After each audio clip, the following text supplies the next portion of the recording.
আমার চিকেন কিমা বল রেডি, কিন্তু অনেক প্রসেস করতে এটা। খাইয়ে দেখি কেমন ইয়ামি হয়। দিয়ে দিলাম কিমা।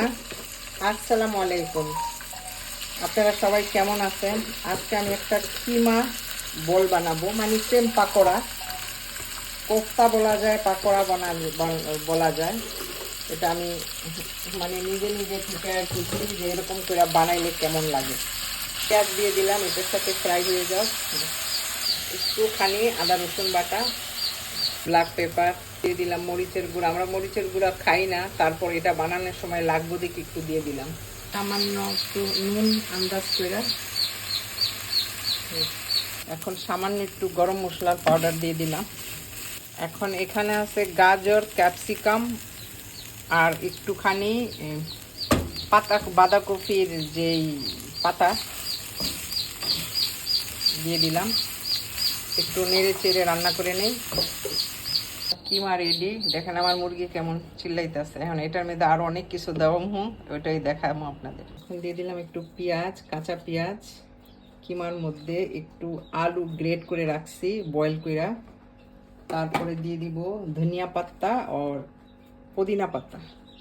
এখন মিক্স করব, সাহায্যে আমি মিক্স করতেছি। এখন একটু মায়োনিজ নিতেছি। इतना सारा है और ऐसी मोज़रेला चीज।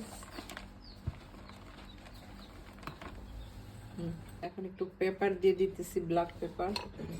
আমি হাতের তালুতে এইভাবে নিয়ে নিলাম। একটু দিও, একটু এই বাটারটা এখানে দিও। হ্যাঁ, এইভাবে। তারপরে আরেকটু কিমা নিয়ে আমি এটার উপরে রাখবো। এইভাবে আমি হাতের সাহায্যে সবগুলিরে মানে শেপ দিয়ে নিতেছি, তারপরে একসাথে ফ্রাই করব। এটা লেখা কেন থোড়া আচ্ছা দেখি। আন্ডার সাথে থোড়া বাস। এখানে ব্রেড গাম লাগাইয়া অয়েল উঠা গড়।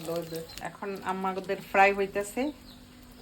সাজাইতে আর খাইতে কিন্তু অনেক ইজি, কিন্তু বানাইতে কিন্তু অনেক মেহনত, অনেক মানে অনেক সময় নিয়ে বানাইতে হয়।